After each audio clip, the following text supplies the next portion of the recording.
Hello and welcome. Welcome to the Arts Council of Surrey Community Gallery here in the Newton Cultural Centre. My name is Wendy Mould. I am the producer of Gallery Talks. Today I'm here to introduce you to our featured artists for the month of July, Margaret Dyck and Christy Frisken. Margaret and Christy's show is here until the end of July. And you can see the show by going online at the artscouncilofsurrey.ca or coming and visiting in person by appointment. Margaret and Christy's show is called When the History of the World is Written. The artists feel that art will speak the truths of the human conditions when the history of the world is written. It's a very intriguing idea, and I'm looking forward to seeing their work and talking to the artists about this. So, let's go meet the artists. Hi, Margaret. It's really nice to meet you. I was looking forward to talking with you about your work. So, our first picture we're looking at today is the blue moon. Could you give us some idea of what kind of things inspires you to create work like this? For me, it was a sense of the hopelessness that the homeless situation of the past 5 years with the fentanyl crisis and everything, it just made me feel so hopeless. And I was painting this, and I love the dark, moody sky, and I inserted a homeless man at the bottom. Just kind of I think it's my responsibility as an artist to point out not only the wonderful things in life, but sometimes a little bit of the sad and the not so glamorous things in life as well. And this came about because I'm very passionate about the homeless and their plight, in particularly in BC and in Canada, and the amount of deaths we've had in the last several years. Very interesting. Yes, I certainly do find that I very feel the same way. That it's, especially during now our heat wave, it's really brought it to the forefront. Well, thank you very much. Let's go on and have a look at another one of your pictures. Okay. Now this looks like an interesting one, Margaret. We need a hero. Tell us about this picture. Again, this comes from when the history of the world is written, that art will speak the truth of the times that we live in. And this one is about COVID, because right now, the past year, I felt that society needed a hero, somebody to fix it. And I don't know, I was thinking about the mystery hero. So that's why this hero is in shadow, and past and future, and solving a problem. And this one came about in a series of steps, and I named it We Need a Hero. I certainly agree with you. I think we do need a hero right now. Thank you very much. Well, let's have a look at the next picture. Okay. Time Disrupted. Very interesting title for this picture, and certainly lots happening here. So you're going to tell us, Margaret, how all this comes together? Sure. My process with this one, I was teaching my students collage principles, and I started with paper and color, and I found this clock. This is an old clock I took a photo of, and I collaged it on, and then all of a sudden the word time disrupted. This past year, the time has been disrupted, came about, and I decided to really make it bold with the black lines and a kind of in-your-face type of picture. So it's kind of got everything thrown on it. It's got paper, it's got bubble wrap, it's got all kinds of different mediums, and interspersed, very secretly almost, are numbers that have fallen off from the clock. And they're all through it. And there's some writing on here. So I kind of threw everything at this, and this is what happened. And I always like the combination of the deep red and the browns and blacks with the turquoisey blue. Very neat. Yes, I really like like the concepts, and I can certainly see how it all works together. Well, thank you very much, Margaret. It's really been interesting to learn more about your work, and I look forward to seeing more of it in the future. Thank you, Wendy.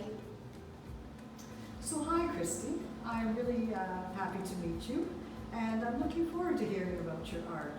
So this first picture you're going to talk to us about is called Read Between the Times, and you describe yourself as a process-based artist. Can you kind of explain a bit of that to me?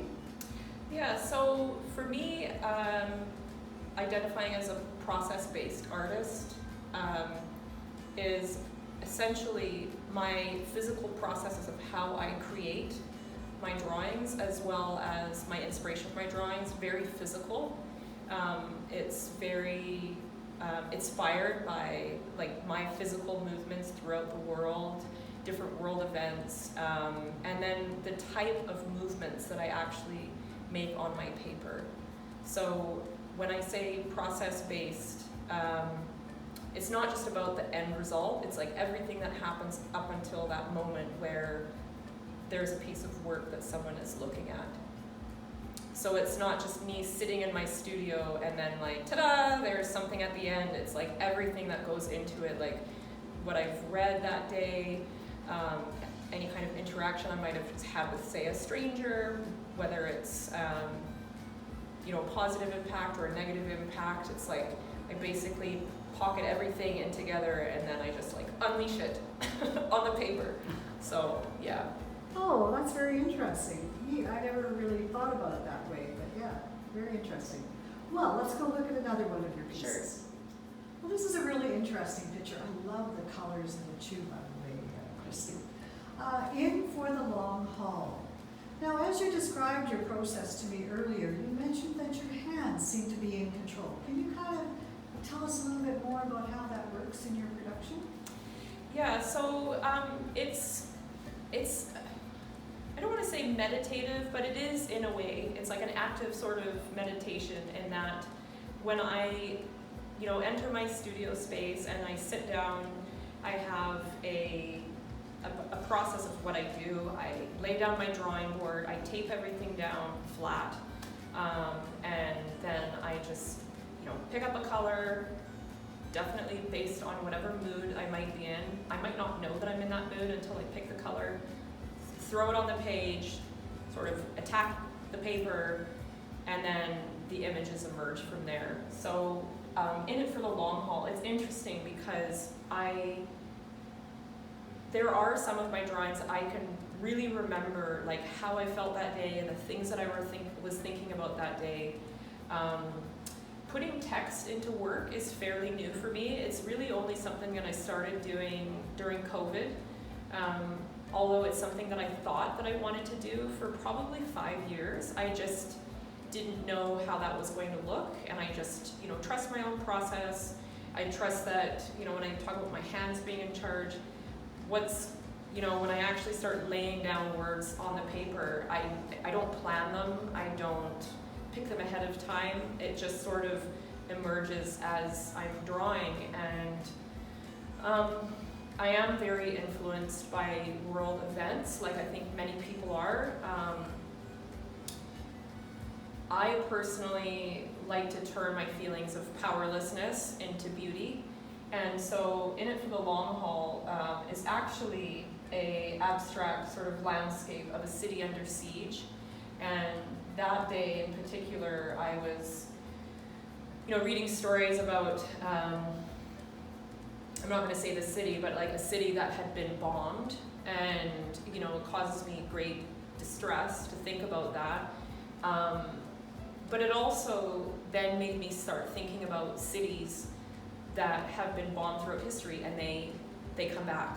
You know what I mean? Like they're in it for the long haul. The people who live there, the cities themselves, like it's just like a living, breathing organism to me. Very interesting, yes. Very interesting. I hadn't really thought about it on that scope before. Thank you. Let's have a look at your next picture.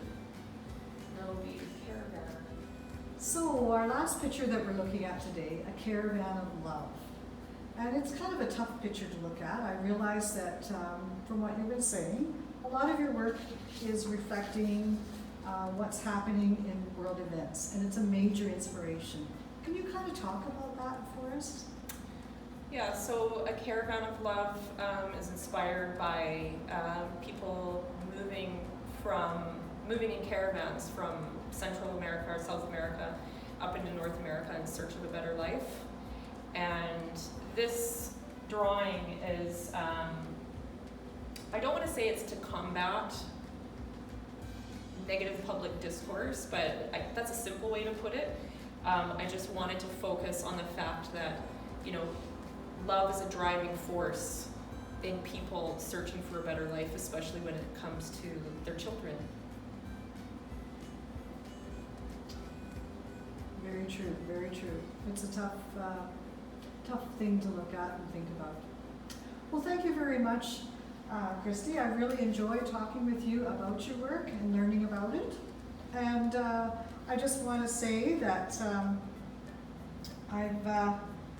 Margaret and Christy's show, When the History of the World is Written, can be seen here at the Newton Cultural Centre by appointment until July 30th or online at the artscouncilofsurrey.ca. And again, thank you very much, Christy, for chatting with me today. And I wish both of you well on your show. Thank you.